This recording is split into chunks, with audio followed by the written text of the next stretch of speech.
Thank you, everybody. It's been super fun this morning and so welcoming. I've seen some familiar faces, and we're excited to share our presentation with you that we've been working on. So I am Jena Zangs. I am the Chief Data and Analytics Officer at the University of St. Thomas. I am also the Minnesota Ambassador for the Women in AI Global organization. So it's been a really fun time bringing technical building expertise to speaking proposals and connecting networks across Minnesota. It's been great. Hi, I'm Dhatri, Chennavajula, CEO of Serious Vision.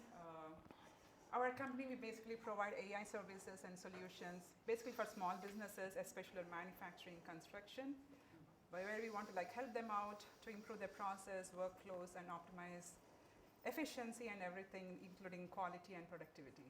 Oh yeah, do you want to tell your background a little bit too? Sure, I am myself as a software engineer with a background of vision. So I myself, I love vision. We know that when we start talking more and more, people have two different variations before when I was a vision engineer, NLPs and vision. But my area of expertise in vision, and that's the reason I'm here to talk more about vision and how it's influencing right now the business and how it's going to improve, and it's going to be, I would say it's going to get more and more better. Yeah, she's brilliant. I'll just say that, right? I mean, seriously, owning her own company with computer vision is awesome. And I am a total data nerd. I have my master's in data science and love everything on the back end and infrastructure, and really a builder at heart too. So when we were building this presentation together, we knew we wanted to bring something that the first part of the talk brings you up to speed, just to make sure if anyone isn't as familiar with the types of data, and then it goes into two real examples that we are using where we're marrying unstructured and structured data together. So just to give, again, a little overview. Here, let me move my mouse. There you go. So we're really bridging two worlds of data. We have structured data, which is really something that is very organized. It's a lot of detailed information in row levels, and it's like you are traveling with a map. So it's very clear to utilize and has a lot of great structure to it. And unstructured data are items that don't have very good structure to them, so things like PDFs, photos, video, all of those components. And when you mirror them together, you utilize human interaction to bring this data to life. I love how data always has its own story, and so when you really are bringing these two different avenues together, that story comes to life and the human gets to bring that element here. So the picture of unstructured data is like when you're looking around or you're out there exploring. That's the concept or the feeling behind unstructured data. And then the picture with the human interaction is bringing the structure, like the house, together with exploring your area. So fun way to think about that. Here are some examples of structured data just to make sure. So when you're thinking about your own businesses, and if anyone is doing a startup and how they want to bring structured data to their enterprise, you have your databases, data warehouse, data lakes, data lakehouses. There's all kinds of structure. You have typically an ERP, something that all of your centralized information is housed. And then financials is another one where it's very structured. It's easy to assemble. It's easy to review with AI because everything is in a nice format. Now, the quality might be different, but it's there. So anyone have an idea of what percentage of enterprise data is unstructured? Can you shout it out? 70, okay. Any others? 90? Okay, well, I'm going to take the average between 70 and 90, and it is 80%, which is crazy to think about, that 80% of your enterprise's data is that unstructured, and most of our efforts are focused on the structured data. So there's so much untapped potential in this area. So what are we talking about with unstructured data examples? I thought this might be a little bit more interactive on this too, but afterwards, during the networking, if you want to share some unstructured ways that you guys are using data or have unstructured data, that would be great. So for us, we talked about a CRM has a lot of structured and unstructured data available in it. Also, any type of social media aspects that you and your company are using, as well as any type of enterprise workspace. So I know this is kind of small, but I was trying to capture, thinking of Microsoft Office 365, all of your emails, all of the notes, all of that. That is all unstructured data, and a lot of the time we're not utilizing it. So how are you as a business supposed to get the value of that data and find that story if 80% of it is not being utilized? So we wanted to start with 3 steps. If you aren't utilizing unstructured data right now, here are 3 things you can start so that you can actually implement it into your business. The first step would be to catalog your data.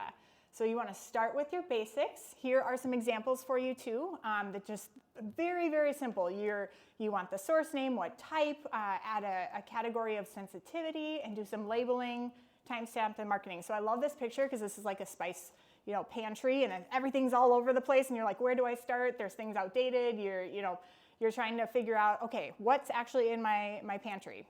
So it really gives you a great base to start building on, because these foundational steps here that you're doing are what's going to allow you to leverage your data in that unstructured way going forward. The second one is to govern your data, especially with unstructured data. When you think about the ethics of using video and photographs, especially when you're using live video streams of different security cameras, how you're using photos of others who don't maybe have consent of what they're doing. So you need to figure out how you're going to govern that and make quality standards. Not every PDF is the same quality. Not every picture is the same quality. So having some of these guardrails in place allow you to really leverage the great availability of data. And so taking your pantry now, we've added labels. So everything, that's why this picture is here, right? We're starting to add some structure. I'm going to add some expiration dates so I'm not using old spices. And then the third step that we would recommend is architecting your data.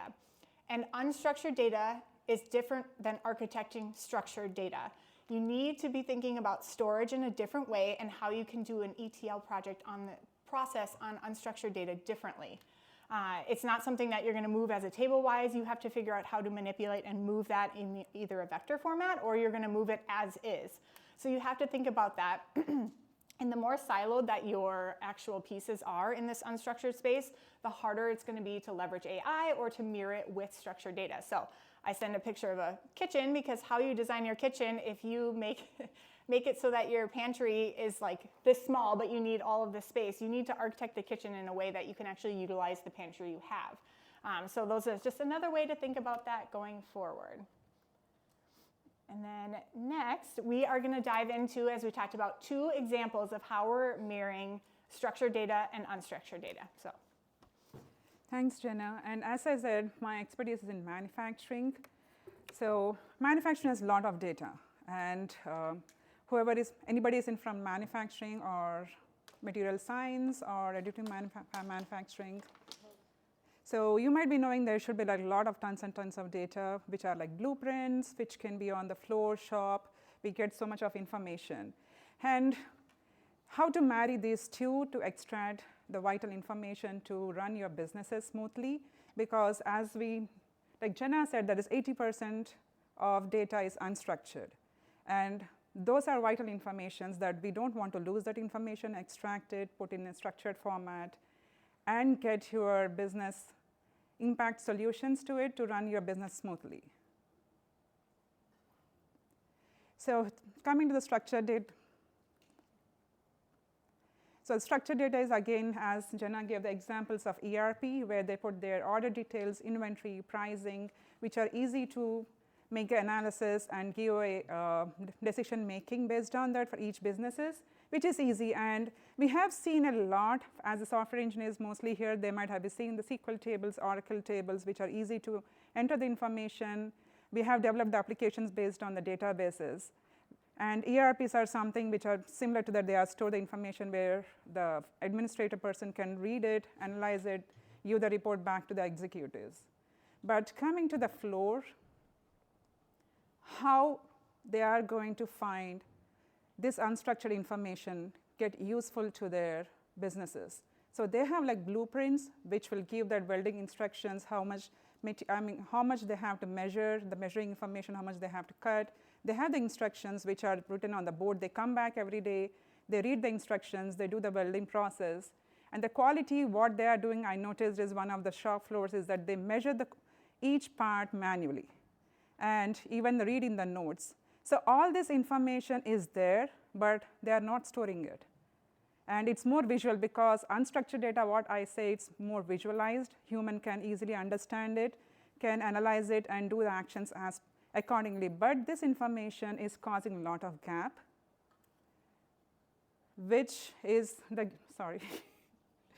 So this is the big disconnect we are seeing because this is not documented, it's unrecorded, and all the scraps they are seeing on the floor, where it is going.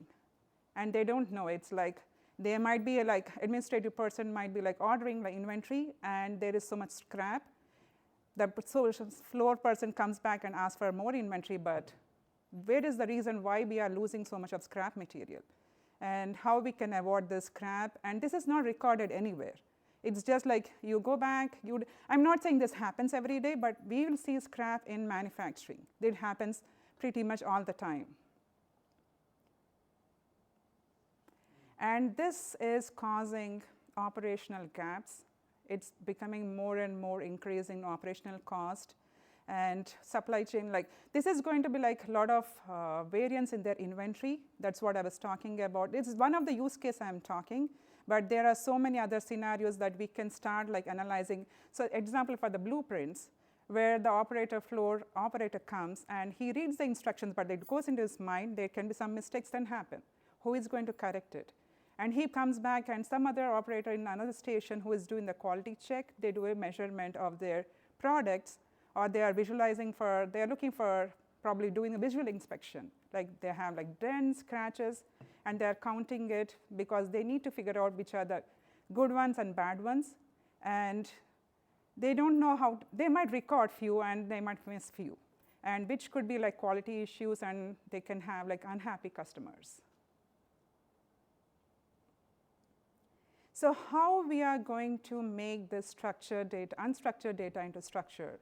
So we have tons and tons of information from these notes, from the PDFs, from the images, from the videos. Just capture them because you are putting in the data lakes. It's already done. Nobody is reinventing because every shop floor they have videos. They have this material already in place.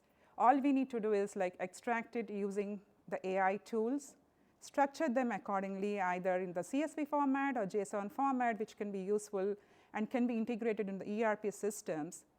From there, we can get the insights, which could be which will impact your businesses. That is what we want. This is a gold mine of information which we are not extracting, and which should be extracted to make your businesses run smoothly.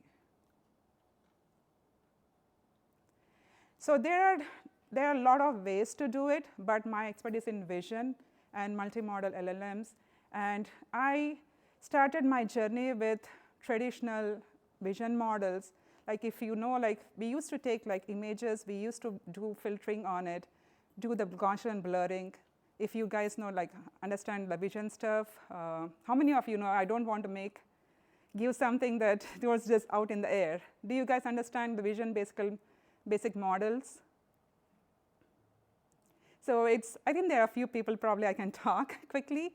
So we used to take the images, run the filtering on it, and for the contour finding, we used to have hog lines and find the contours, use the OpenCV models, and from there we moved to the convolution neural networks, where we have to put in the different layers of extracting the description information, that is the essential information in image, and then we moved to YOLO.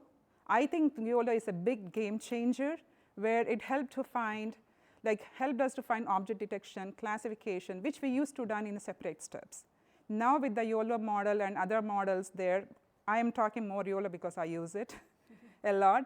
So, and segmentation anything model is another model that's been came out, because before we were using something similar to that for the segmentation. We have to do the thresholding of an image and find information, classify that using support vector machines. And there's a lot of stuff which been advanced a lot and became SAM is, I love SAM because I don't need to train. It's just prompting based model, where you can give a prompt and you get your model get segmented, like how we are seeing the dog running. Why we need the segmentation? It's just for anything especially in manufacturing or medical industry, where you want to find in medical industry, I'm not having the term to say, but in most of the industries, in the construction or even manufacturing, where you want to find a defect or you're trying to find something else, you need to find the size of it. And you get the pixel information when you segment a model, where you are getting the contour information and you can extract the area and perimeter information, which can help you to find how bad that is or how it's okay. Any defect is not good, but it's like, do you accept it or do you reject it? So that's the reason we use the segmentation. And multi-models, we know they're like, it's getting more and more better nowadays. It's with Gemini, OpenAI models.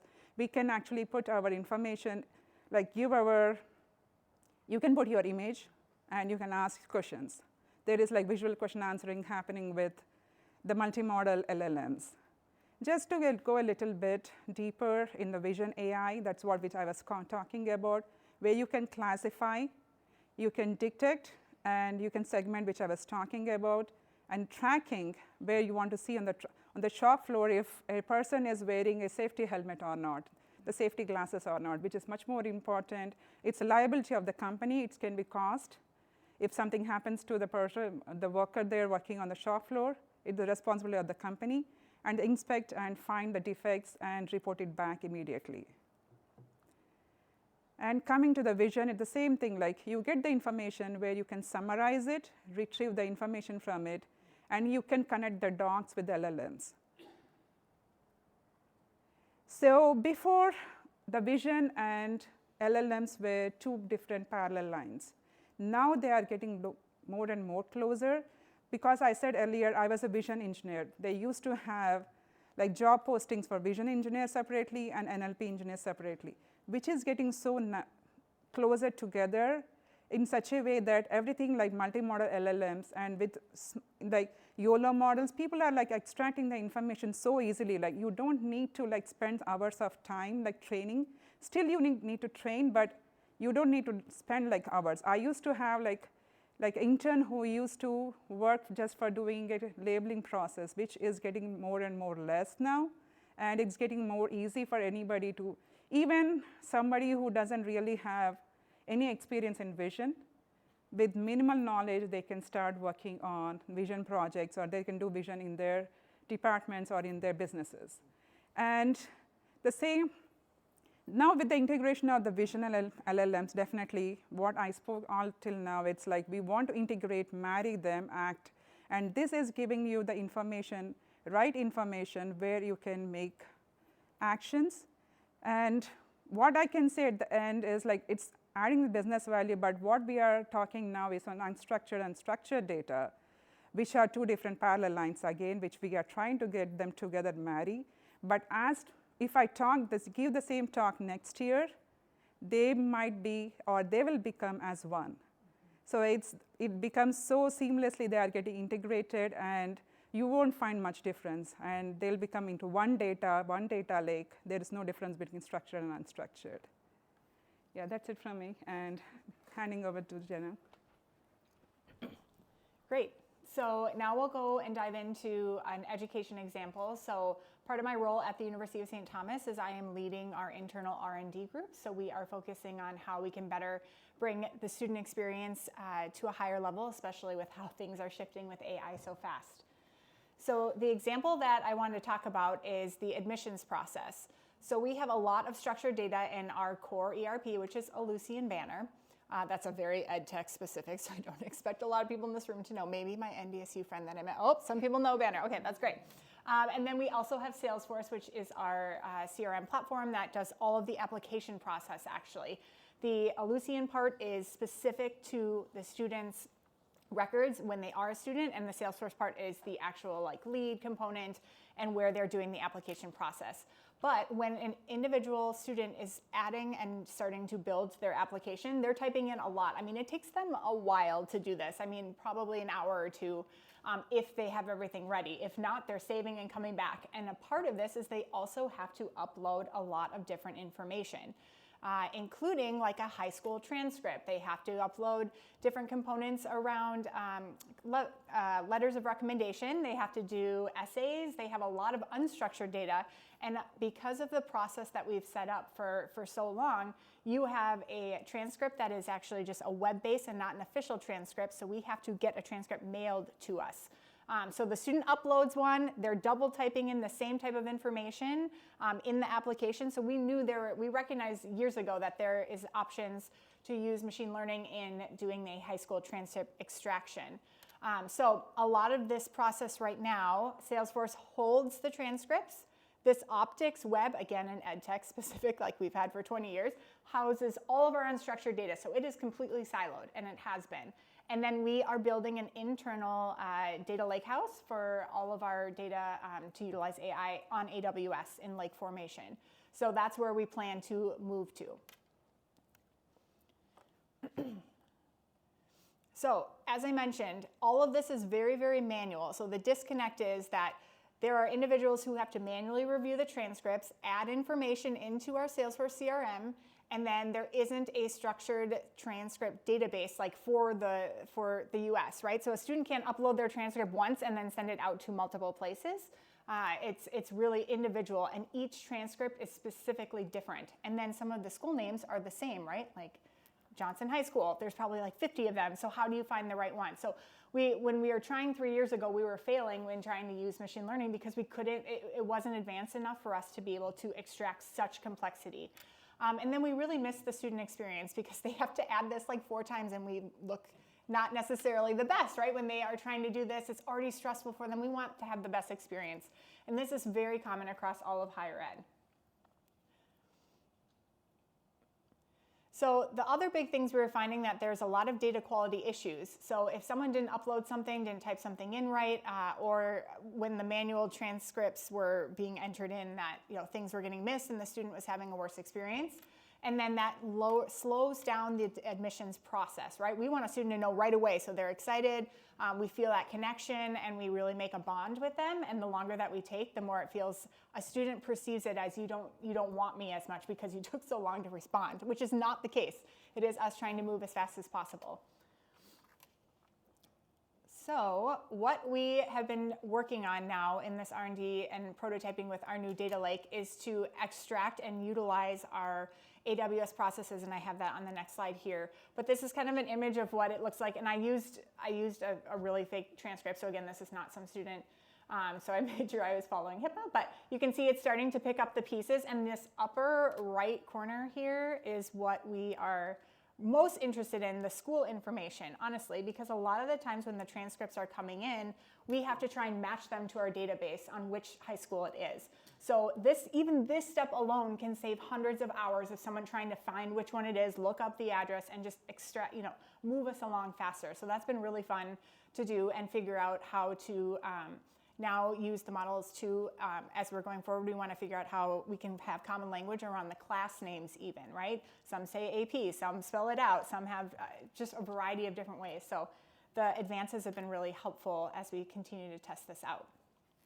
So this is the extraction process that we're doing. So I have the student in this left side here. This is this person.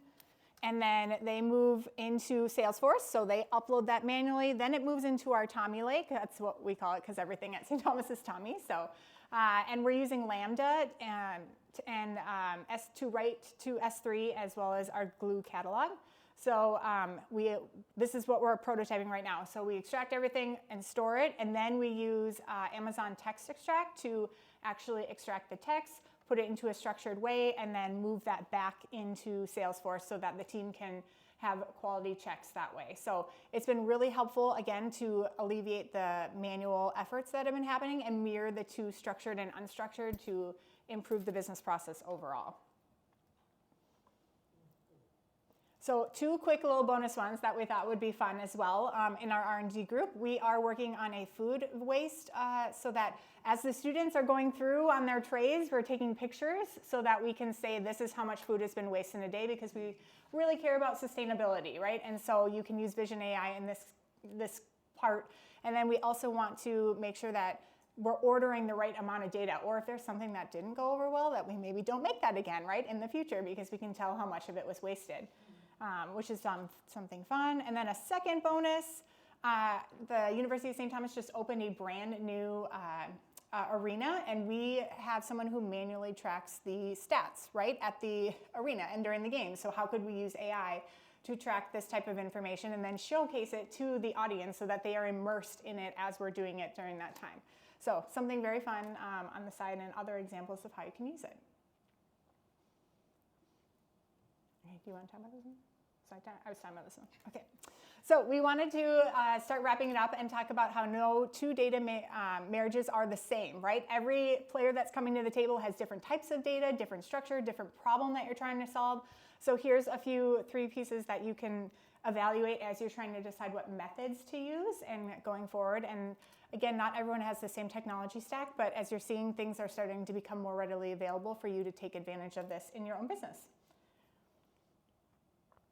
And then we wanted to end with giving our own prediction of what we think is next in the field of computer vision. I'm definitely not the expert in this, but as I'm looking at it from the educational space, I keep thinking about how the data, the images that are being made right now in a synthetic way will be the next new training fuel, right? I just saw that Nano Banana can take a homework problem, you can train it to know your handwriting and complete the homework problem in your own handwriting without actually doing the work, right? So these are things that education is now facing, right? That's so brilliant that the student figured it out, and I love that they are being so creative.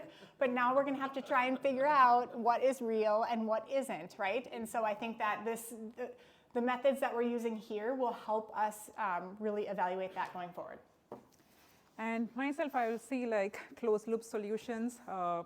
So whenever there's a problem, right now all the things like we are seeing for the quality is post-production, where we'll take a production part and see whether there's a scratch dent or any other anomalies are there. But this should really not happen, because that's adding more scrap and more material.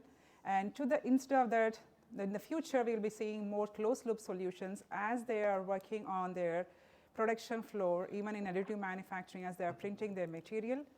The action to be taken immediately when there is a discrepancy, and it should happen without any human intervention and based on the decisions taken by the system itself. That is what the future of computer vision is going to be. Thank you.